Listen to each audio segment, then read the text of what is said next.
Hey guys, welcome back to another fun-filled day of science. Here I am, Mr. Lewis, again with you live. Well, actually recorded with you live for another fun-filled science video. This is Chapter 1, Section 5, Tools, Measurement, and Safety. Everyone's favorite word, safety. All right, if you look on the screen right now, you will see your bell ringer. Your bell ringer is there, ladies and gentlemen, so that you can answer that on Edmodo. Make sure that you guys go ahead and answer it on Edmodo. I'll leave that there for 1 second.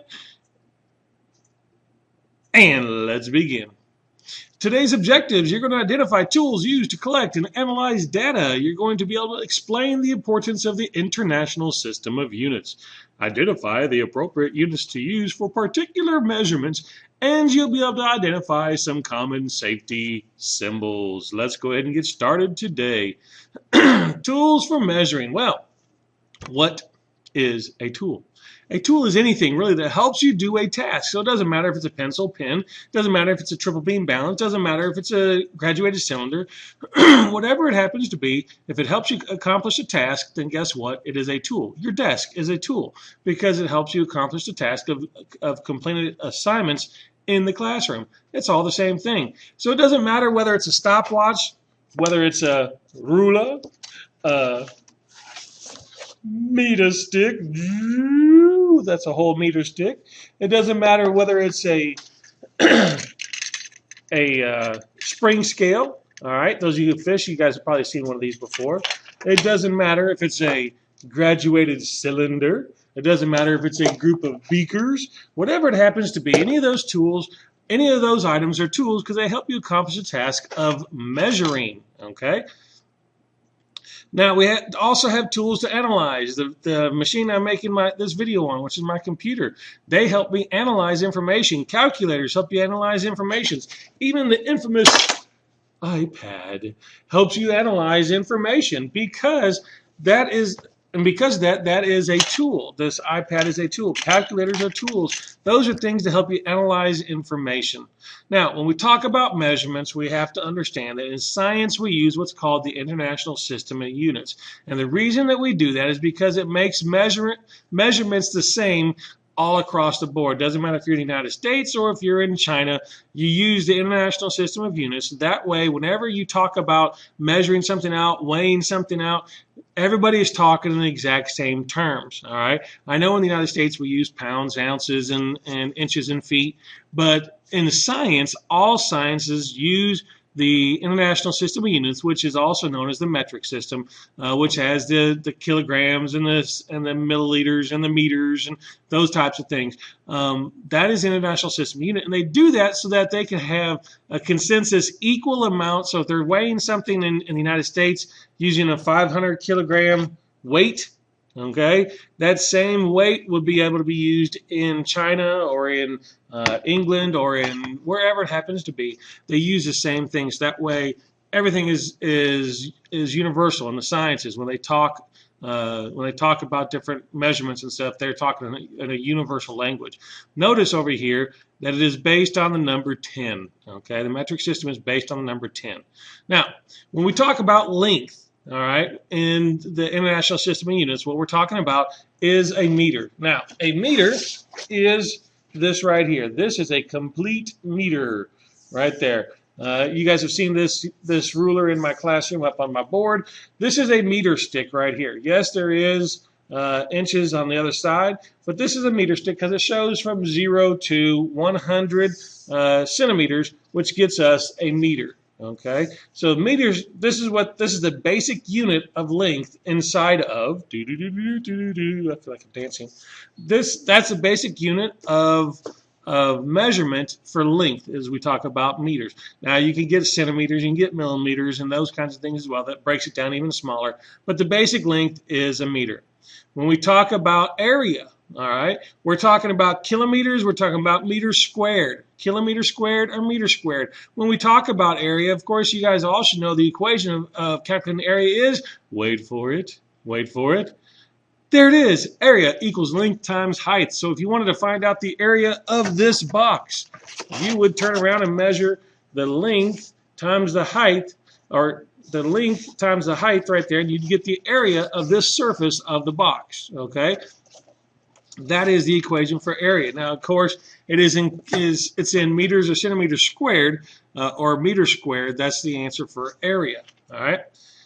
When we talk about mass, we're talking about kilograms or we're talking about grams. All right. Now, this is 500 grams, so this is half of a kilogram right here. This big old thing right here. That's half of a kilogram right here. All right. So two of these together would equal a kilogram. Now, when we talk about mass, mass is the basic unit is the kilogram. All right. We talk about volume. We're talking about liters. All right. So when you go to the store and you want to get a 2-liter Sundrop, all right, we are talking liters. That is an actual measurement for volume in the SI, International System of Units, or SI is what it's also called. That is the International System of Units measurement. So you can get a liter of something, you can get a milliliter or something. You can use a graduated cylinder to measure volume. You can use beakers to measure volume. All right. You probably can't see the numbers on the side right over here, but those numbers there will help us figure out exactly the volume of something. All right. Density. Now, when we talk about density, density is the amount of matter in a given volume. Okay, so in other words, how much matter does something take up? Now, obviously, this right here is 500 grams. That's the density of that object right here.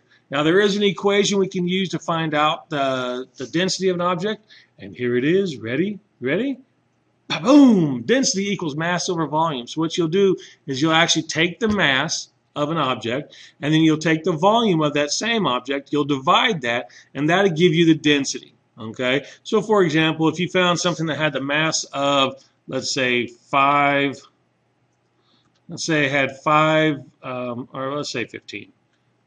It had 15, it weighed 15 grams, and it had 5, good job, and it was 5 milliliters, then the density of this would equal, obviously, 3. Oh, I can't believe I wrote so neatly with my mouse. Well, neat for me at least. All right, so that is density. That's how you would find density. So you take the mass of something. This was 15 grams. You'll take this divided by the liters. So this would be actually grams per milliliter. Actually, we'll say this is milliliters. Milliliter, and this was grams. So the answer would be grams per, that line right there means per milliliter. All right, so it'd be 3 grams per milliliter. That would be the density of whatever this object is here that we measured. All right. Next, we look at temperature. Temperature is measured using thermometers. All right. Now, thermometer, when we talk about temperature in SI, we're talking about the Celsius. All right. Or we're also talking about kelvins. All right. We talk about Celsius or kelvins when we talk about temperature in a SI. So not like today where it's going to be 85 degrees outside. When we say 85 in America, when we say 85 degrees, we're talking Fahrenheit. In Europe, they won't say 85 degrees. They'll talk about the Celsius, all right, of something. These are some common SI units and their measurements, all right. So for length, we have a meter. Actually, this one here is a centimeter. Actually, it's 2 centimeters. All right, so we have here a meter stick, and this shows you what the common unit of length is. This is volume, what the common unit of volume is. This here is grams. This is the common unit of grams. This right here, guys, you guys see that in my shelf in the room? That's called a triple beam balance. We'll talk more about that in Chapter 7. But for right now, just so you guys know that that's a triple beam balance, and that helps us measure mass of something. All right, that helps us measure the mass. In other words, how much matter is inside of something. And of course, then we also have a thermometer for temperature. Now, we also have to know some safety rules, and we're almost done here. So let's go ahead and look at this right here. It says, always follow your teacher's instructions. Read lab procedures carefully and thoroughly. Pay special attention to safety information. Know the symbols. This right here should be hard. This one's going to be the hardest one. You need eye protection, clothing protection, hand safety. Something may be sharp. You have to be careful because you're using electrical devices. Be careful because there's a heating safety. You could be using a flame. Chemicals, you could be using animals, but we probably won't be using. So in plant safety, make sure you pay attention to those different things. Alrighty, that is your safety tool talk of the day. Ladies and gentlemen, here is your 1.5 review. I'm going to leave it up here for a couple seconds, and then we'll go ahead and wrap up this video. Probably should stop and pause so you can write the stuff down. May help you out a little bit on the test. Okay, guys, I hope you guys enjoyed that. Enjoyed this video. This is the last video for Chapter 1. Woohoo! Chapter 1's done. All right. Other than that, I'll be seeing you guys in the future.